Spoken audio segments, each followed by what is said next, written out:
इश्कबाज़ प्यार की जंग चैप्टर 111 पार्सल। स्लाइक हिनवेल खोल के देखा तो उसकी भवोचिका होगा था। प्रेयसी जी और राजीव जी ने उसे ऐसे देख के पूछा, अरे बताओगे भी ऐसा क्या है चिट्ठी में को तुमरे तोते उड़े हुए हैं। प्रेयसी जी ने कहा, स्नेहल ने कोई चिट्ठी भेजी है, हमें भी पढ़कर सुनाना। श्लोक ने कहा, ये यूके की यूनिवर्सिटी का एडमिशन फॉर्म है। प्रेयसी ने कहा, पर स्नेहू ने ये क्यों भेजी हैं? श्लोक वो सारे पेपर्स चेक किया तो उसमें एक लेटर मिला, वो देख के बोला, एक चिट्ठी भी है। प्रेयसी जी बच्चों को तरह खुश होके बोली, तो देख क्या रहा है, पढ़ना क्या लिखा है मेरी बेटी ने, तू नहीं पढ़ेगा तो ला मुझे दे, मैं पढ़ूंगी। प्रेयसी जी श्लोक का हाथ पकड़ के सोफे पर बैठते हुए बोली, जल्दी पढ़। राजीव जी कुस्कुराते हुए वहां से जाने लगते थे। पीछे से प्रेयसी जी ने कहा, आप कहाँ जा रहे हैं? राजीव जी पछतावा वाले चेहरे पर मुस्कान लिए बोले, मेरी इतनी बड़ी गलती है कि हम स्नेहल के चिट्ठी में भी अपनी जगह कभी नहीं बना सकते हैं। बस हम तो यही चाहते हैं, भगवान तब तक जिंदा रखे जब तक हम स्नेहल से माफ़ी मांग ले। प्रेयसी जी उनके पास जाए हुए बोली, मैंने अपनी बेटी को कभी ऐसे परवरिश ही नहीं दी है कि अपने बाप को भूल जाए। वो खुद को आपका बेटी नहीं बेटा साबित कर रही है, तो आप क्यों उसे नकार रहे हैं? आइए बैठे हम लोग के साथ। सब साथ में बैठ गए थे। श्लोक चिट्ठी खोल के पढ़ना शुरू किया। ओ मेरी प्यारी डार्लिंग मम्मी, कैसी हो तुम? मैं बहुत अच्छी हूँ, खुश हूँ। हाँ, आप लोगों को बहुत याद आती है। मुझे पता है आप मेरे दोस्तों को फ़ोन करके मेरे बारे में पता करती रहती है। आपको गुस्सा भी आता होगा, मैं क्यों नहीं कॉल करती हूँ। मैं बहुत सेल्फिश हो गई हूँ माँ अपने लिए, मुझे सब कुछ चाहिए, सब कुछ में पापा का प्यार भी। क्या आपने उन्हें बताया है कि मैं जॉब करने लगी हूँ?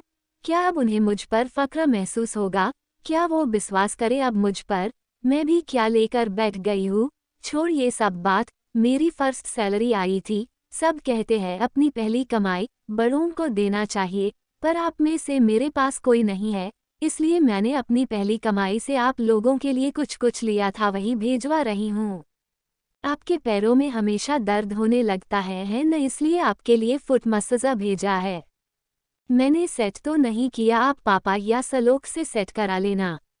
आपको आराम मिलेगा तो मैं भी आराम से रहूंगी। पापा बहुत जल्द रिटायर होने वाले हैं न, पापा के लिए समझ नहीं आ रहा था क्या लूं, तो मैंने उनके लिए सूट लिया। आप उनको बोलना अपने फेयरवेल के दिन यही सूट पहने, बहुत अच्छे लगेंगे। प्लीज़ उन्हें बताना नहीं कि मैंने भेजा, नहीं तो वो देखना भी पसंद नहीं करेंगे। आप उन्हें झूठ बोल देना आप और सलोक लेकर आए हो उनके लिए। और मैंने अपने सलोक बच्चे के लिए बहुत देर सोचा उसको क्या दूं। फिर सोचा वो अच्छे से पढ़ ले लिख ले, अपने पैरों पर खड़े हो जाए तो हम सबके लिए कितनी खुशी की बात होगी। मैंने यहाँ यूनिवर्सिटी में बात कर ली है, बहुत अच्छी है, अलग को बहुत कुछ सीखने को मिलेगा, इसलिए मैंने वो फॉर्म भेजा है। वैसे तो मैंने उसका फॉर्म फिलअप करके सबमिट कर दिया है। वो फॉर्म तो मैंने उसे खुश करने के लिए भेज दिया है। मैं उसे कुछ डॉक्यूमेंट भेजूंगी ईमेल पर, उसे बोलना उससे उसका जल्दी पासपोर्ट और वीसा बन जाएगा। मम्मी तुम टेंशन मत लेना, सब सेफ है, मैंने हॉस्टल वगैरह भी अच्छे से चेक कर लिया है, उसको कोई प्रॉब्लम नहीं होगी। माँ मुझे भी आपको अपनी लाइफ का एक इम्पोर्टेंट चीज़ें बताना है। मुझे किसी से प्यार हो गया है, आपको पता है उनके बारे में। ये मत सोचना एक तरफा है, वो भी मुझसे प्यार करते हैं, वो और कोई नहीं अर्धांश है। सॉरी तुम्हें लेट से बता रही हूँ। वो क्या है न, मैं भी बहुत स्टूपिड हूँ, मुझे खुद रोहित ने एहसास दिलाया कि मैं अर्धांश से प्यार करने लगी हूँ। माँ अर्धांश बहुत अच्छे हैं, मैं जब तक उनके साथ रही हूँ मेरे हर अच्छे बुरे वक्त में साथ दिया है। वो बिना कुछ चाह के मुझे प्यार किया है, उन्होंने कभी कभी नहीं फोर्स किया कि वो मुझसे प्यार करते हैं तो मैं भी उनसे प्यार करूँ। उन्होंने कहा था अगर उन्हें मेरा पूरी जिंदगी वेट करना पड़े तो वो मेरा वेट करेंगे।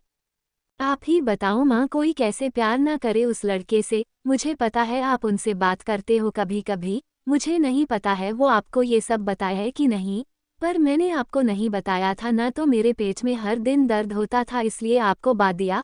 आपको पता है आपको कुछ नहीं बताती तो मेरा हाजमा खराब हो जाता है।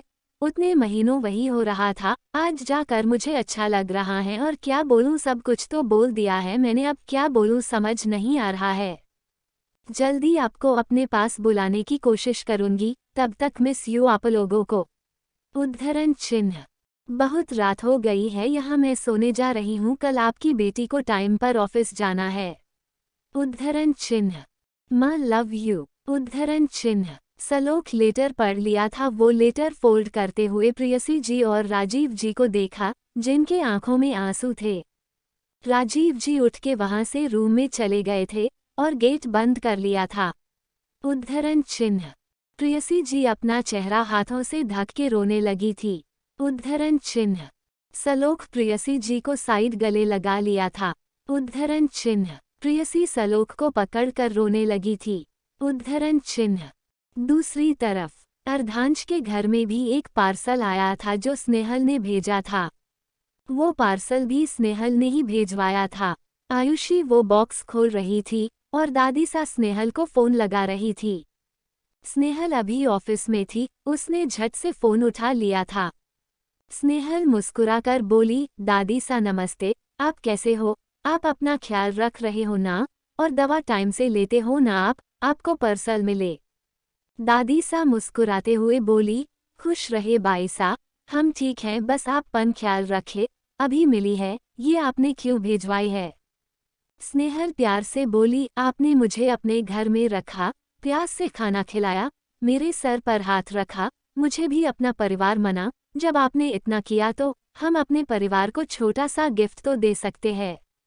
स्नेहल ने कहा, दादी सा आपको पुराने गाने सुनने का बहुत शौक है ना, इसलिए आपके लिए हेडफोन भेजा है, वो आप अपने कान में लगाना और आंखें बंद करके गुनगुना, आपको बहुत अच्छा लगेगा।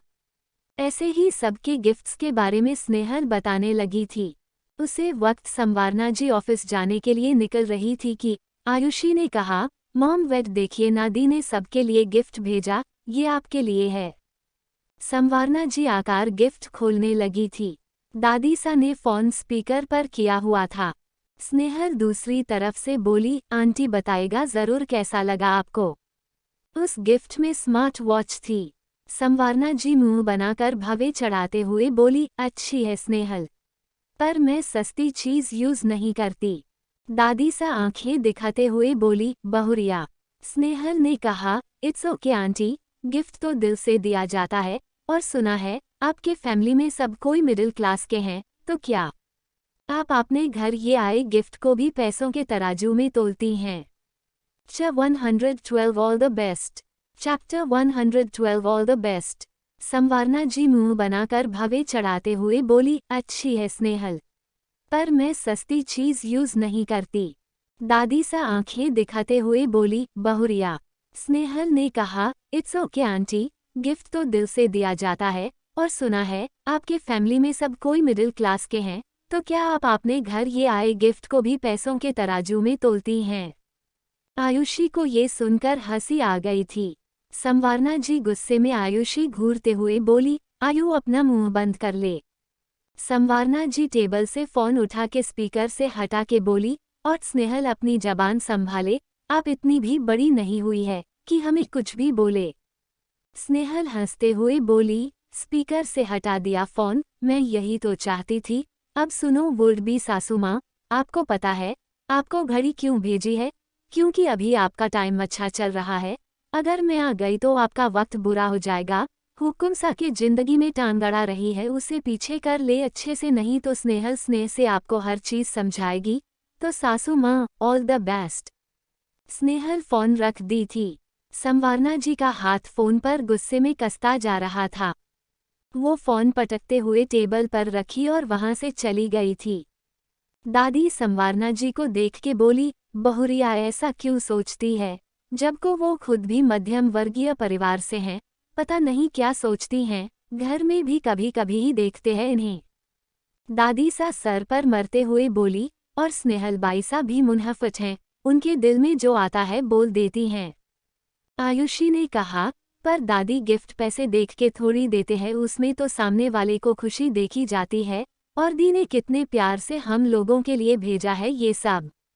दादी घुटने पकड़ के उठते हुए सर हिला दी थी। आयुषी कंधे से पकड़ते हुए बोली, कहाँ जा रही है दादी सा? दादी सा ने कहा, कमरे में ले चले हमें, आप भी जाए, ऑफिस जाना होगा आपको। दूसरी तरफ यूपी में स्नेहल के घर पर प्रेयसी ही रोना बंद कर दी थी। वो एक जगह ही देख रही थी, फिर वो सोचते हुए बोली, ये बेटियां कितनी प्यारी होती हैं ना, वो दूर रहकर भी हमारा ख्याल रखना जानती है, हमारी जरूरत जानती और प्यार देना भी जानती है। प्रेयसी जी स्नेहल का लेटर साइन से लगे हुए बोली, वो अपने पापा के लिए अभी ही उम्मीद नहीं छोड़ी है, इतना कुछ होने के बाद भी अपना पापा के लिए अपना प्यार भेजा है, कितनी समझदार है। प्रेयसी और श्लोक दोनों मिलकर गिफ्ट्स अनपैक्स करते लगे थे। कुछ दिन ऐसे ही बीत गए थे। एक शाम अर्धांश घर आया, वो बहुत ज्यादा थका लग रहा था। उसने दरवाजे तक आते ही अपना एक एक नौकर को दिया और दूसरे को अपना कोट और टाई निकालकर दूसरे नौकर को देते हुए पूछा, दादी सा कहाँ है? दूसरा नौकर अच्छे से कोट पकड़ते हुए बोला, हुक्म, अम्मा सा अपने कमरे में संगीत सुन रही हैं। अर्धांश दादी सा के कमरे की तरफ देखते उधर ही जाने लगा था। वो बिना नोक किए हुए धीरे से खोल के अंदर चला गया था। दादी सा आंखें बंद किए गाना सुन रही थी। अर्धनश अपने जूते उतारकर दादी के पास जाके लेट गया और दादी सा के गोद में सर रख लिया था। दादी सा मुस्कुराकर अर्धांश के सर पर हाथ फेरते हुए आंखें खोल के बोली, हमारा राजा बेटा आ गए। अर्धांश आंखें बंद कर गहरी सांस लेके बोला, माँ सा की याद आ रही थी दादी सा। दादी सा प्यार से बोली, हाँ अभी वो होती तो आपको डांट रही होती, जैसे आपके बापू सा को डांटती थी। अर्धांश ने अपनी बाहें से दादी सा को भरते हुए बोला, दादी सा आज हम आपके पास सो सकते हैं। दादी सा मुस्कुरा के बोली, ये भी पूछने की बात है, पर एक शर्त पर, आपको रात में स्नेहल से बात करानी पड़ेगी। अर्धांश मुस्कुरा हुए अपना चेहरा छुपाते हुए बोला, दादी सा आप भी ना दिन ब दिन बच्ची बनती जा रही हैं। दादी सा प्यार से बोली, अब हमारी उम्र हो गई है हुक्म, हमें भी नहीं पता है हम कब तक जिंदा रहेंगे।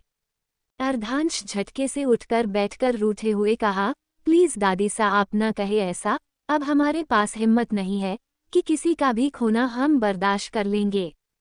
दादी कान पकड़ के बोली, अच्छा लीजिए हम कान पकड़ रहे हैं, अब नहीं बोलेंगे, अब माफ कर दीजिए। अर्धांश दादी सा के हाथ कान से हटाकर गले लगा लिया था। दादी पीठ थपथपाते हुए बोली, मेरा राजा बेटा, लदैसा हमें आर्या की चिंता हो रही है, कभी वो अकेले रहे नहीं है, वो अपना ध्यान रख भी रहे होंगे भी या नहीं। अर्धांश मुस्कुराकर बोला, दादी आपको कैसे लगा कि हम उनका ध्यान नहीं रखेंगे? वो बिल्कुल ठीक है और अगर आप बोलेंगे तो हम उनसे मिलने भी जाएंगे, हमारे आदमी उन पर हमेशा नजर रखते हैं, वो बिल्कुल सेफ है। दादी सा है में सर हिला के बोली, एक बार आप भी। अर्धांश दादी सा के गाल खींचते हुए बोला, हम चेक कर लेंगे, वैसे भी हम भी कुछ दिनों का ब्रेक चाहिए। दादी है में सर हिला दी थी। अर्धांश वही लेट गया था। कुछ देर में रात के खाने का टाइम होने वाला था। दादी सा अर्धांश सर सहलाते हुए बोली, हुक्म उठे पहले खा ले भी आप सो जाएगा। अर्धांश उठकर पलके झपका के बोला, हम फ्रेश होकर आते हैं। अर्धांश वहां से अपने कमरे में चला गया था। वो फ्रेश होकर नीचे डिनर करने चला गया था। अर्धांश कुछ देर में वॉक के बाद दादी सा के कमरे में आ गया था। वो खुद दे दादी सा की प्यारों की मालिश किया, फिर उनके बगल में ही लेट गया था। अगली सुबह दादी सा पहले उठकर तैयार होकर माला जप रही थी। अर्धांश की नींद खुली तो वो दादी सा को देखकर मुस्कुराया, फिर उनके पास जाकर उनके पाँव छूकर आशीर्वाद लेकर अपने कमरे में चला गया था। अपने कमरे में जाके वो अपने पर्सनल असिस्टेंट को कॉल किया। अभी कुछ ही सेकंड हुए थे कि दूसरी तरफ से फ़ोन उठा लिया गया था।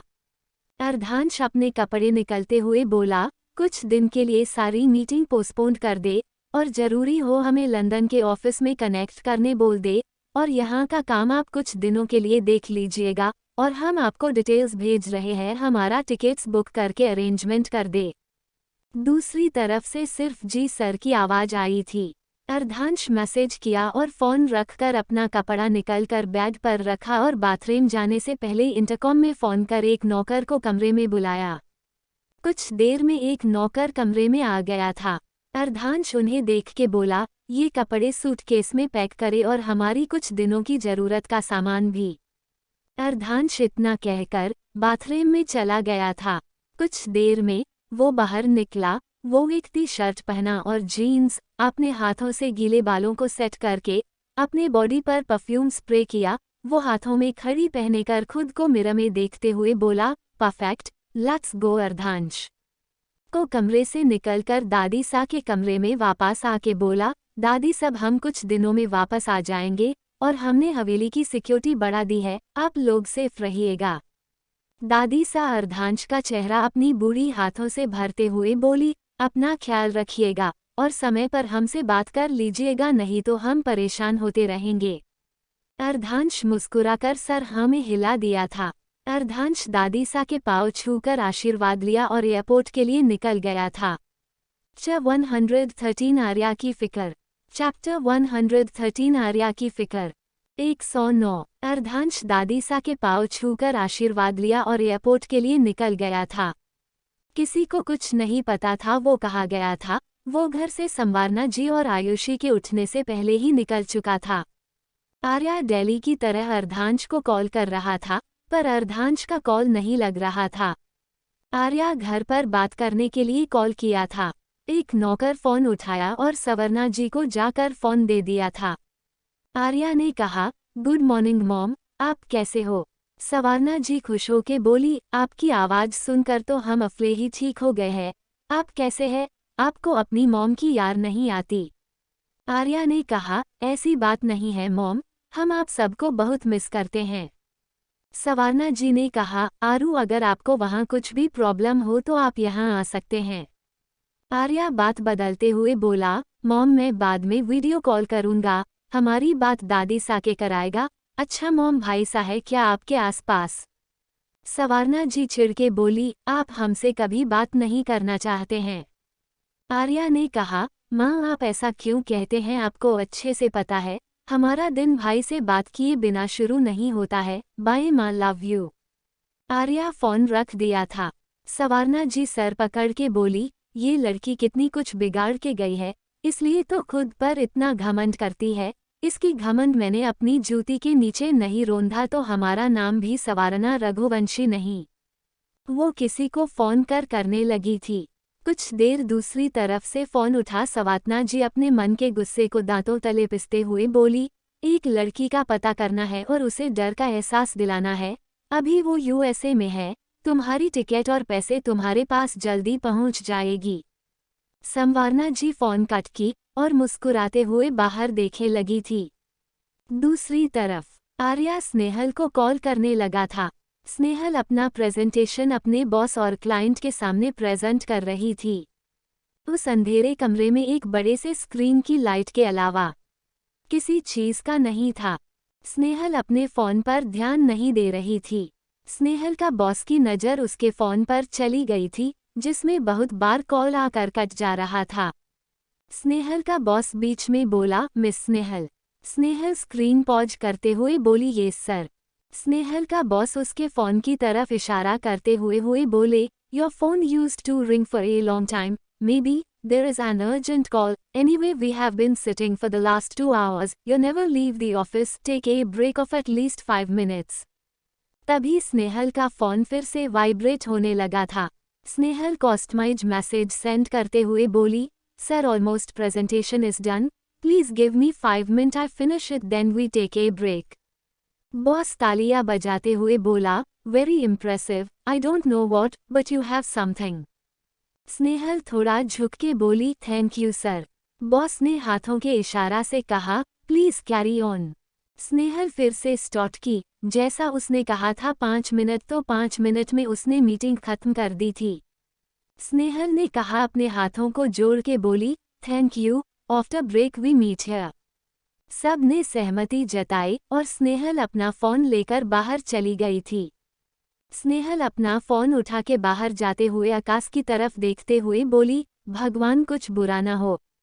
दूसरी तरफ आर्या बार बार स्नेहल को कॉल कर रहा था। जब 3-4 बार कॉल करे के बाद स्नेहल का मैसेज आया था। आर्या मैसेज देख के बोला, यार दी ऐसे आपके ऑफिस वाले कितना काम करते हैं, हमारा बस चले तो दिन को उनके ऑफिस से ही भागा दूं।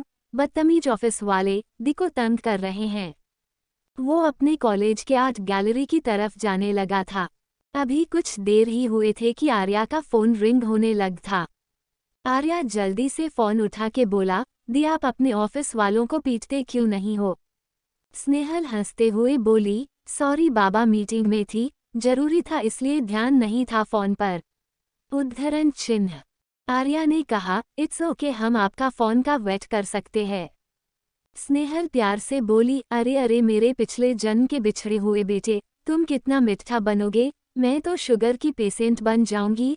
अच्छा बताओ कैसे को, पढ़ाई कैसी चल रही है? और सॉरी मैंने तुम्हें कोई गिफ्ट नहीं दिया, मुझसे समझ नहीं आ रहा था, क्या दूं तुम्हें? आर्या हंसते हुए बोला, हम बिल्कुल ठीक है, अभी हम अपने यूनिवर्सिटी में हैं, हमारी पढ़ाई बहुत अच्छी चल रही है और हम हर दिन कुछ ना कुछ नया सीखने को मिलता है। और मेरा गिफ्ट तो आपने पहले ही दे दिया था, भाई सा को हाँ बोलकर थैंक यू सो मच दी। उद्धरण चिन्ह। स्नेहल ने कहा, अच्छा ऐसा है क्या, ठीक है तो अब मैं नहीं आती तुमसे मिलने। आर्या झुके हुए बोला, क्या मतलब दी? स्नेहल ने कहा, मैं तो सोच रही थी तुमसे मिलने आऊं, पर अब तो तुम ही मना कर रहे हो टी। आर्या फाटक से बोला, यार दी, सॉरी हमने जो बोला हम वापस लेते हैं, प्लीज आ जाओ। स्नेहल हंसते हुए बोली, जल्दी आऊंगी। अच्छा ये तो बताओ कॉल क्यों किया था? दूसरी तरफ से आर्या सर पीटते हुए बोला, ओ हम तो भूल ही गए थे, आपको भाई सा से बात हुई थी क्या? स्नेहल ने कहा, हाँ हुई थी पर कल हुई थी, उनकी आवाज़ भी बहुत थकी थकी लग रही थी इसलिए मैंने उन्हें सुबह में कॉल नहीं किया था, सोचा उन्हें रात में परेशान न करूं। आर्या ने कहा, ओह हो सकता है मीटिंग में हो, वो मिस कॉल देखे तो कॉल कर ही लेंगे। स्नेहल ने समझते हुए कहा, किसी चीज़ में बिजी होंगे आया वो कॉल कर लेंगे, ठीक है, अच्छा सुनो बाद में बात करते हैं, हमें वापस जाना होगा, बाय, ख्याल रखना। आर्या ने कहा, हाँ दी बाय, आप भी रखना। स्नेहल अंदर गई, सब उसे बधाई देने लगे थे। स्नेहल हैरान थी, उसके जाते ही ऐसा क्या हो गया कि ये लोग बिना डिस्कस किए कॉन्ट्रैक्ट साइन कर रहे थे। सबसे दूसरे को बधाई दे रहे थे। कुछ देर बाद स्नेहल अपने फ्लैट आ गई थी, वो अर्धांश को कॉल की नहीं लगा था, वो वॉइस मैसेज करके भेज दी थी, फिर सोने चली गई। उसे भी अब चिंता होने लगी थी। Chapter 114 hallucination. Chapter 114 hallucination. Office खत्म होने के बाद स्नेहल अपने फ्लैट आ गई थी। वो आते ही शॉवर लिया, उसके बाद अपना फ़ोन लेकर किचन में चली गई थी। वो कॉफ़ी बनाते हुए अर्धांश को कॉल करने लगी थी। जब उसका कॉल नहीं लगा तो वो थोड़ी देर वेट करने का सोचकर कॉफ़ी पीने लगी थी। कुछ देर बाद स्नेहल फिर से कॉल लगाना शुरू किया, बार नॉट रीचेबल सुन सुनकर उसका दिमाग खराब होने लगा था। वो अपना डिनर बनाते हुए भी थोड़े थोड़े देर में कॉल कर ही रही थी। वो बेमन से डिनर की वो बेड पर लेटे हुए 1-2 बार कॉल किया, इस बार भी यही जवाब आया तो स्नेहल अर्धांश के बारे में सोचते सोचे उसे कब नींद आई उसे पता ही नहीं चला। आधी रात स्नेहल के फ्लैट का डोर बेल बजा। स्नेहल परेशान होकर अपने कान के ऊपर तकिया रख ली थी। जब डोर बेल बजना बंद नहीं हुआ था, स्नेहल नींद में ही उठ के अपने रूम का दरवाजा खोला और बात बड़बड़ाते हुए बोली, इतनी रात में कौन आया है? मैंने कुछ ऑर्डर किया था क्या? नहीं मुझे याद नहीं। स्नेहल आंखें बंद किए हुए ही झिटकनी खोलने लगी थी। जब दरवाजा खोला तो सामने अर्धांश था। स्नेहल अर्धांश को देख के दरवाजे से टेक लगा के बोली, हेलुसिनेशन, प्यार दिल की जगह सर पर चढ़ गया है, सनका देवी हुक्कुमसा के बारे में सोचना बंद कर। स्नेहल दरवाजे से हटकर दरवाज़ा बंद की और आंखें मसलते हुए रूम में जाकर बैठ गिर गई। दरवाजे के बाहर खड़ा बाजार स्नेहल की ये हरकत पर हैरान था और उसे हंसी भी बहुत आ रही। वो सोच रहा था स्नेहल ने उसे सच में हेलुसिनेशन समझ लिया और दरवाजा बंद कर चली गई, उसका मुंह खुला हुआ था। अर्धांश बड़बड़ाते हुए बोला, ऑफ कोर्स स्टूपिड वुमन। अर्धांश दोबारा डोर बेल बजाया, इस बार स्नेहल की पूरी नींद खुल गई थी। वो झटके से उठी, उसकी आंखें बड़ी बड़ी हो गई थी। वो फटाफट बैग से उतर के दरवाजे के पास भागी और दरवाजा खोल के अर्धांश के पास गई, फिर कपते हाथों से अर्धांश के आंखों में देखते हुए अर्धांश को छुई, जैसे वो जानना चाहती हो असली है क्या उसके दिमाग का कोई खेल। स्नेहल को जैसे लगा अर्धांश असली में उसके सामने था। वो अर्धांश के ऊपर कूद पड़ी थी। वो अपने पैरों को अर्धांश कमर पर लपेट लिया था। अर्धांश अपने आप को समझते हुए मुस्कुराया और स्नेहल को बाहों में भरकर कस के पकड़ लिया था। स्नेहल सिसकते हुए बोली, आप सच में आए हो? I miss you so much. Ardhansh मुस्कुराकर बोला, आई मिस यू टू। आपको सच में लगा हम हेलुसिनेशन हैं? स्नेहल मासूम बच्चे की तरह रोते हुए अर्धांश को देखते हुए हाँ में सर हिला दिया था। अर्धांश आंखें छोटी करते हुए बोला, आपको अच्छा नहीं लगा हम आए तो? स्नेहल धीरे से बोली, अच्छा लगा। अर्धांश मुस्कुरा कर बोला, तो आप रो क्यों रही हैं? स्नेहल अपना चेहरा अर्धांश के गले में छुपाते हुए बोली, बहुत अच्छा लगा इसलिए। अर्धांश मुस्कुराया फिर कुछ नहीं बोला था। स्नेहल धीरे धीरे चुप हो गई थी। अर्धांश ने स्नेहल से कहा, हमें अंदर नहीं बुलाएंगी या हम यहीं? स्नेहल इतना सुनकर अर्धांश के गोद से उतरते हुए बीच में बोली, सो आपको देखकर भूल गई थी, आओ ना आप। स्नेहल आगे बढ़ ही रही थी कि उसे कुछ याद आया। वो आंखें बड़ी कर झटके से अर्धांश के तरफ मुड़ते हुए बोली, एक मिनट अंदर मत आना, अभी यही रुको। स्नेहल अंदर घुसी और झटके से दरवाज़ा बंद कर दिया था। अर्धांश फिर से शौक के रह गया था।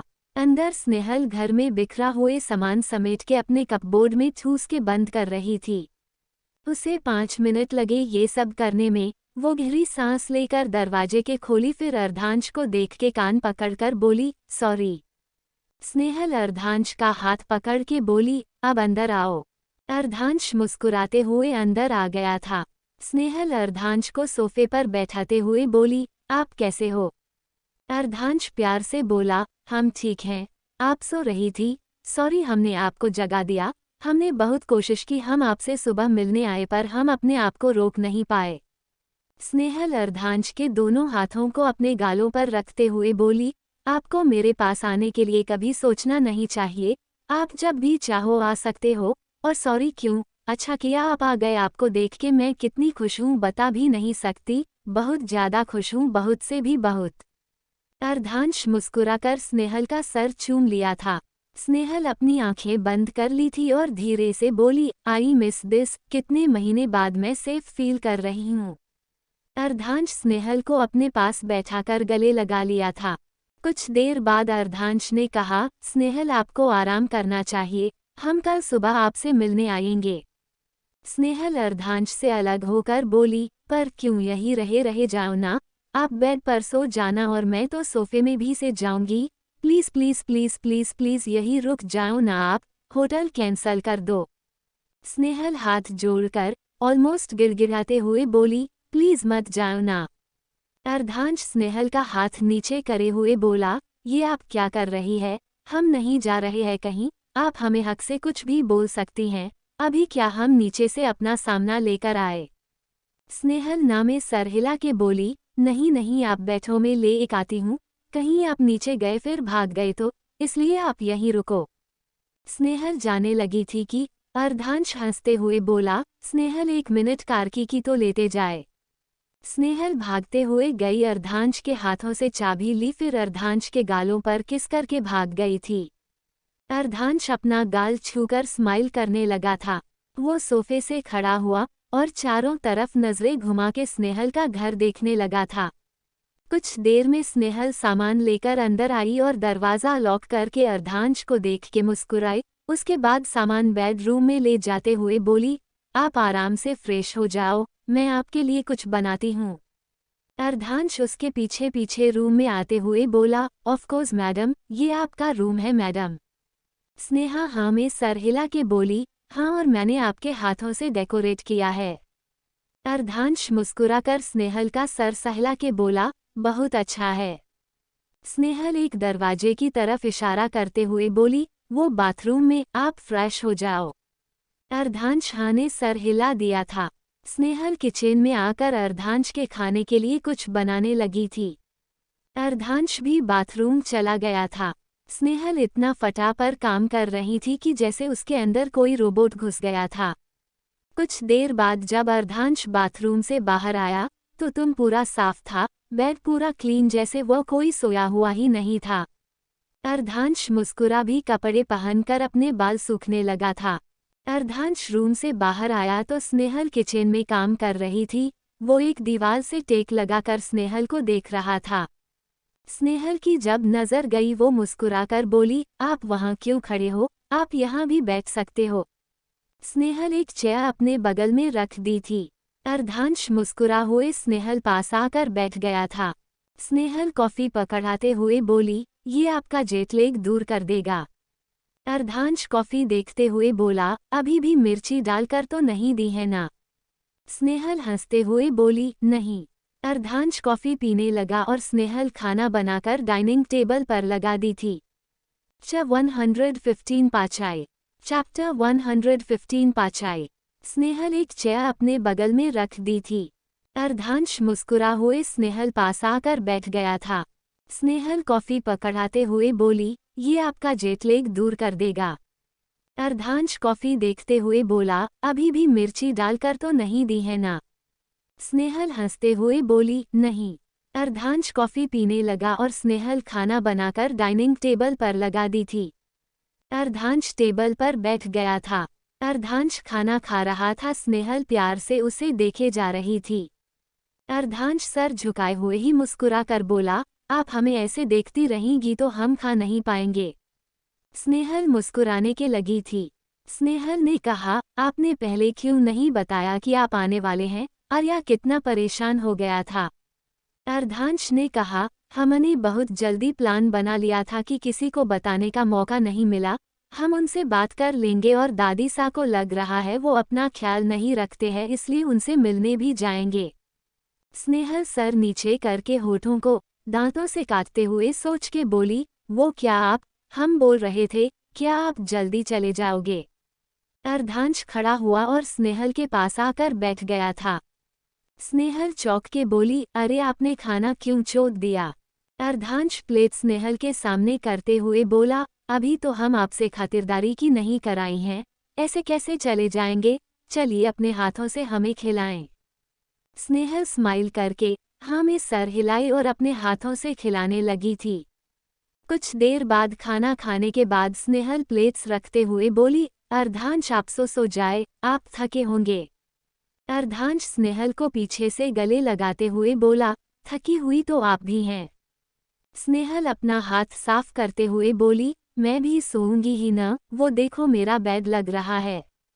अर्धांश पीछे मुड़कर देखा, सोफे पर पिलो और ब्लैंकेट रखा हुआ था। अर्धांश पीछे मुड़ा और अचानक से स्नेहल को गोद में उठा लिया था। स्नेहल आंखें बड़ी करके बोली, अरे पागल क्या कर रहे हो। अर्धांश स्नेहल को कमरे में ले जाकर बेड के सामने खड़े होकर बोला, आप किस साइड सोती हैं।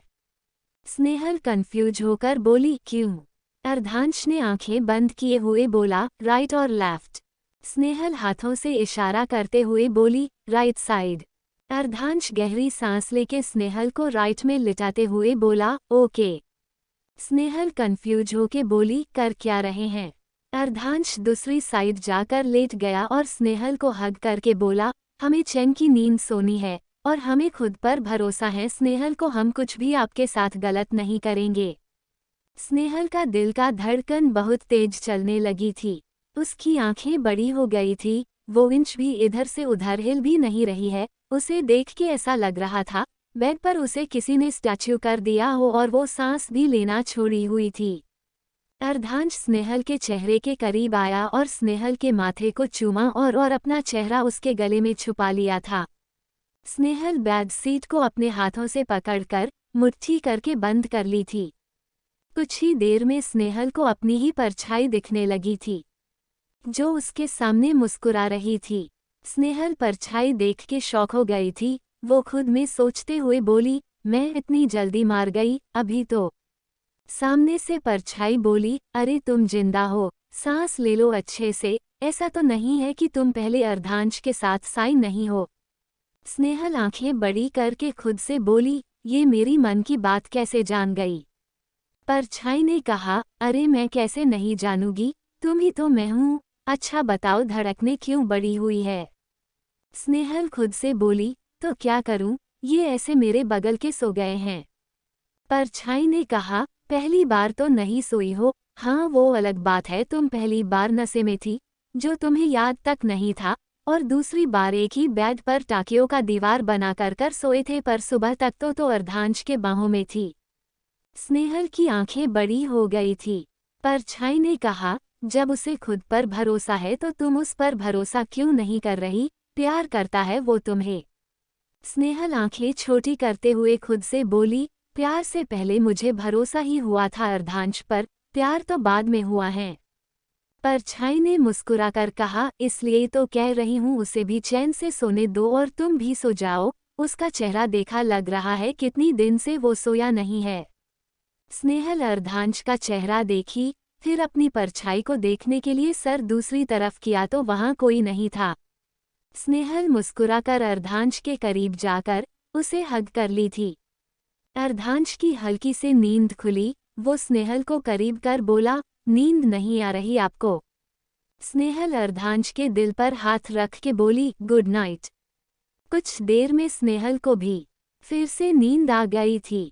आज रात दोनों सुकून से सो रहे थे, ना ही किसी की फिक्र, ना ही ऑफिस का काम, ना कल की फिक्र। दोनों एक दूसरे को कई महीनों बाद महसूस किया था। आज मिलो दूर से, दोनों फोन पर बात नहीं कर रहे थे, आज दोनों एक दूसरे के साथ थे। ये सरप्राइज की स्नेहल ने कामना भी नहीं की थी। आज कई दिनों बाद स्नेहल को लग रहा था उसकी दुआ भगवान ने सुन ली है। दोनों चैन की नींद सो रहे थे। अगली सुबह दोनों को कहीं जाने का फिक्र नहीं था। पूरे रूम में पर्दे से ढके होने अंधेरे के था, कहीं से भी एक भी रोशनी नहीं आ रही थी। अर्धांश के करवट बदलने पर उसकी नींद खुली और साथ में स्नेहल की नींद भी खुल गई थी।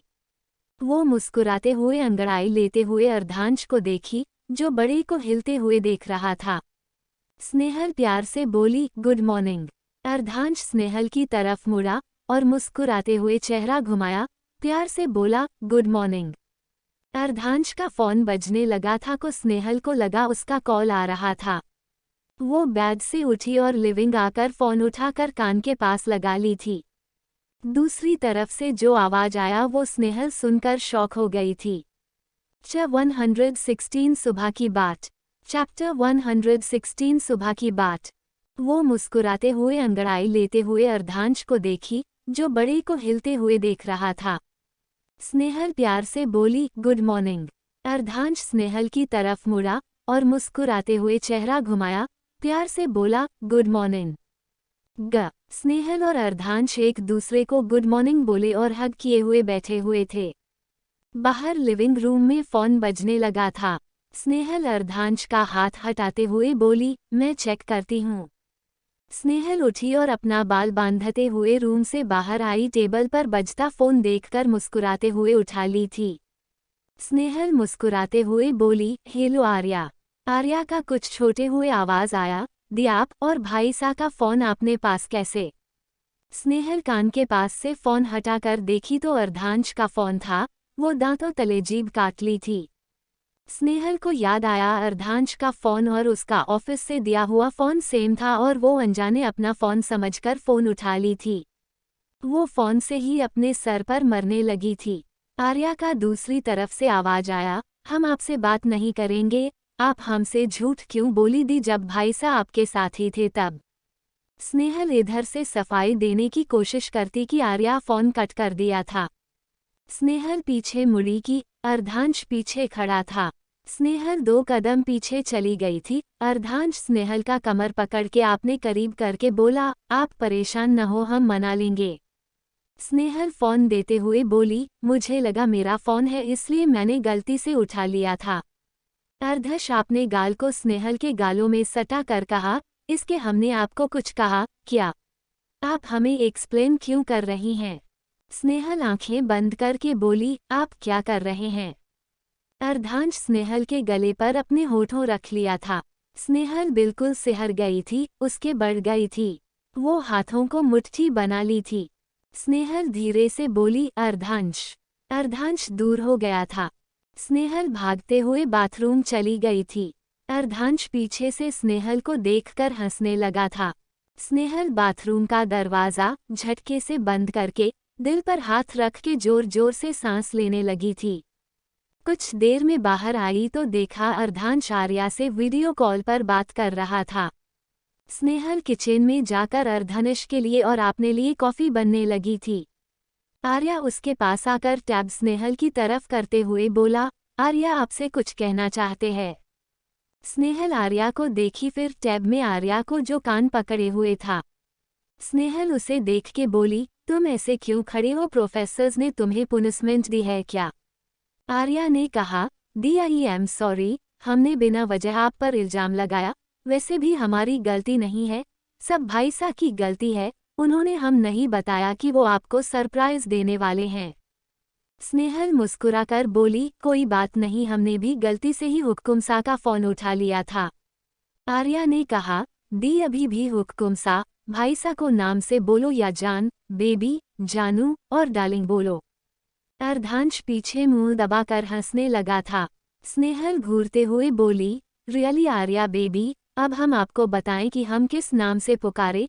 लगता है आपके लिए भी बेबी सोना ढूंढनी पड़ेगी, फिर तुम हर वक्त बेबी सोना करते रहना, ठीक है? आर्या मुंह टेढ़ा करते हुए बोला, आप दोनों कितने रोमांटिक हो, माता रानी को छकाल दे इन्हें आप। स्नेहल चाकू दिखाते हुए बोली, वो अक्लमंद इंसान, आप अपनी पेंटिंग्स पर ध्यान दे।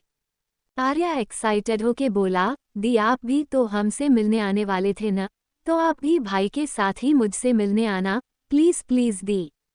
स्नेहल कुछ कहती उससे पहले अर्धांश अपने चिन को स्नेहल के कंधे पर रखते हुए बोला, हम साथ में ही आएंगे, अभी आप अपना क्लास अटेंड करें। स्नेहल जल्दी से फ़ोन कट करके बोली, आप फ्रेश हो जाओ। उद्धरण चिन्ह। अर्धांश हाँ के सर हिला दिया था। अर्धांश बाथरूम चली गया था। कुछ देर में स्नेहल सारे खत्म करके अपना लैपटॉप खोल के छुट्टी के लिए अपनी कंपनी को इन्फॉर्म करने लगी थी। अर्धांश के बाहर आने के बाद स्नेहल अपना लैपटॉप बंद करके रख दी थी। दोनों कुछ देर बाद नाश्ता किए, स्नेहल फ्रेश होने चली गई थी। अर्धांश रूम में बैठ बैठे फ़ोन चलाता था। स्नेहल कुछ देर में बाथरूम से निकली। स्नेहल अभी भी भिड़ी हुई थी, उसकी क्रॉप टॉप थोड़ी थोड़ी भीगी हुई थी। अर्धांश ने जब देखा उसका कंठ सूखने लगा था, वो अपना ध्यान न भटके इसके कोशिश कर रहा था। स्नेहल मिरर के सामने अपने बाल सुखा रही थी। अर्धांश से रहा नहीं गया तो वो अपना फ़ोन रखा और फिर बालकनी का पर्दा बंद करके स्नेहल के पीछे आकर खड़े हो गया था। स्नेहल भी अर्धांश के इस हरकत पर हैरान थी। अर्धांश स्नेहल के हाथ से ड्रायर लेकर ड्रेसिंग टेबल पर रखा और स्नेहल को अपने तरफ मुड़ा लिया था। स्नेहल कुछ कहती कि अर्धांश अपने होठ स्नेहल के होठों पर रख दिया था। स्नेहल ऐसे अचानक हमले के लिए तैयार नहीं थी, वो एक पत्थर के जैसे खड़ी थी।